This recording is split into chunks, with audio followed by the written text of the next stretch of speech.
সবাই মাছ ধরে, আর আমি এরকম জলের মধ্যে, এই যে দেখো বুট পরা, এইভাবে হেঁটে হেঁটে মাছ দেখে বেড়াই, আমি মাছ ধরি না। হুম। তো আমার এই জমিতে প্রচুর মাছ আছে। এই জমিতে, এইটা তো কাঁঠাল বাগান, মানে কষ্ট আছে যে আমার কাঁঠাল গাছ মরে গেছে দেখো। হ্যাঁ, কিন্তু মনে একটা খুশি যে আমি জলের মধ্যে হাঁটছি আমার জমি দিয়ে, আর মাছ ঘুরে বেড়াচ্ছে। বড় বড় মাছ আছে এখানে। আমি কুলবাগান থেকে কেবল বেরিয়ে আসলাম, ওই যে ওই সাইডে কুলবাগান।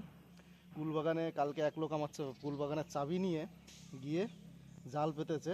জালে দেখলাম ঠিক এরকম সাইজের সাইজের ট্যাংরা, কই মাছ সব বেঁধে আছে। তো আমি দেখে উঁচু উঁচু উঁচু করে দেখে চলে আসলাম।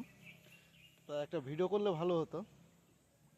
হ্যাঁ, তো আজকে আমি আমার শ্বশুরমশাইকে বলবো যে আমাদের এই যে কাঁঠালের জমি এবং ওই জমি দুটোতে জাল পাততে। বেশ ভালো বড় সাইজের ট্যাংরা কই বেঁধে আছে। কই মাছগুলো মরে গেছে, ট্যাংরা মাছগুলো মরে গেছে। ছোট ছোট পুঁটি দুই একটা, সেগুলো এখনও জীবিত আছে। কালকে বিকেলে পেতেছে সন্ধ্যার দিকে, এখনও উনি আসেনি সেই জাল তুলতে। ওই জন্য ওইগুলো মরে একদম মোটা হয়ে গেছে, ফুলে গেছে।